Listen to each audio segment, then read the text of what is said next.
Selamat datang saudara-saudari. Kita mau tanya, kalau kamu berdosa ataupun kamu melakukan kesalahan, maukah kamu sudi memberitahu sesiapa pun? Ataukah kamu mau menyembunyikan dosa kamu? Ya. Oleh itu, ciri untuk jalan penyelamatan adalah supaya orang yang berdosa mengakui dosa mereka dan tinggalkan dosa mereka. Tinggalkan dosa mereka. Ya. Kalau kita selalu mencuri, bolehkah kita tinggalkan dosa kita? Bagaimana kita tinggalkan dosa itu? Adalah tidak mencuri. Kalau kita selalu dalam komputer ke, dalam handphone ke, tengok gambar-gambar yang tidak senonoh, kita tertagih kepada gambar-gambar yang kita lihat yang tidak senonoh itu. Bagaimana kita mahu mengubah? Kita harus tinggalkan dosa kita itu. Oleh itu dalam Yesaya babak 55 ayat 7 berkata, biar orang jahat meninggalkan cara hidup mereka dan mengubah jalan fikiran mereka. Biarlah mereka kembali kepada Tuhan Allah kita, kerana Dia berbelas kasihan dan sentiasa sedia mengampuni. Tuhan sedia mengampuni kita. Yang kita perlu buat adalah kita mengakui dosa kita dan kita tinggalkan dosa itu.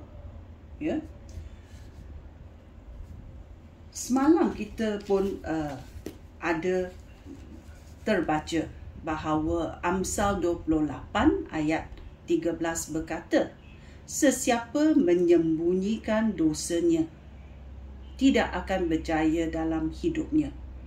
Sesiapa mengakui dan meninggalkan dosanya akan dikasihani Allah. Okay? So, bila kita tahu kita ada dosa, kita datang ke hadirat Tuhan dan kita mengakui dosa kita kepada Tuhan. Kita bertaubat. Kita mahu berkata sorry kepada Tuhan. Kerana badan kita lemah. Minda kita lemah. Tetapi Tuhan panggil kita tinggalkan dosa kita, mengubah fikiran kita. Mengubah fikiran kita. Sebelum kita membuat jahat, adakah kita merancang kejahatan itu? Oleh itu Tuhan memanggil kita mengubah fikiran kita. Bukan saja berbuat, tetapi fikiran kita yang jahat itu. Supaya kita boleh mengubah hidup kita. So, Tuhan panggil kita kembali kepadanya. Dia akan mengampuni kita. Oleh itu, bila kita datang ke hadirat Tuhan, kita mengakui dosa kita. Kita tinggalkan dosa kita. Panggil Tuhan memberi tenaga untuk menukar fikiran kita kepada apa yang Tuhan mahu buat, dan mengubah cara hidup kita. Kita sekarang sudah masuk dalam jalan penyelamatan.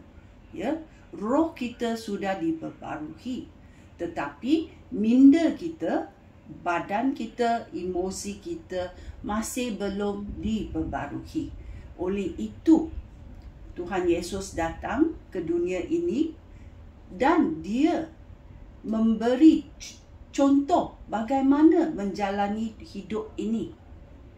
Ya, dalam pelayanannya di dunia ini, Yesus Kristus memberi contoh bagaimana dia menjayakan hidupnya, ya, supaya menjadi orang baru.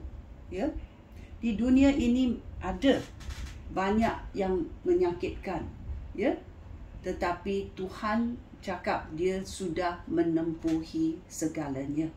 Oleh itu, bila kita mahu mengikut Yesus Kristus, kita tahu kemenangan sudah dicapai oleh Tuhan. Ya, oleh itu kita akui dosa kita dan kita tinggalkan dosa kita di hadirat Tuhan. Ya, kita buat secara betul-betul, ya, secara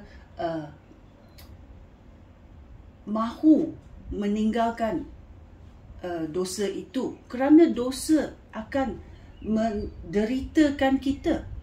Ya, oleh itu bila kita menyerahkan dosa kita kepada Tuhan, kita dibebaskan dari belenggu syaitan, belenggu kejahatan, belenggu minda yang negatif. Oleh itu kita tukar, okey, kita tukar dengan pertolongan Roh Kudus. Sekian, terima kasih. Shalom.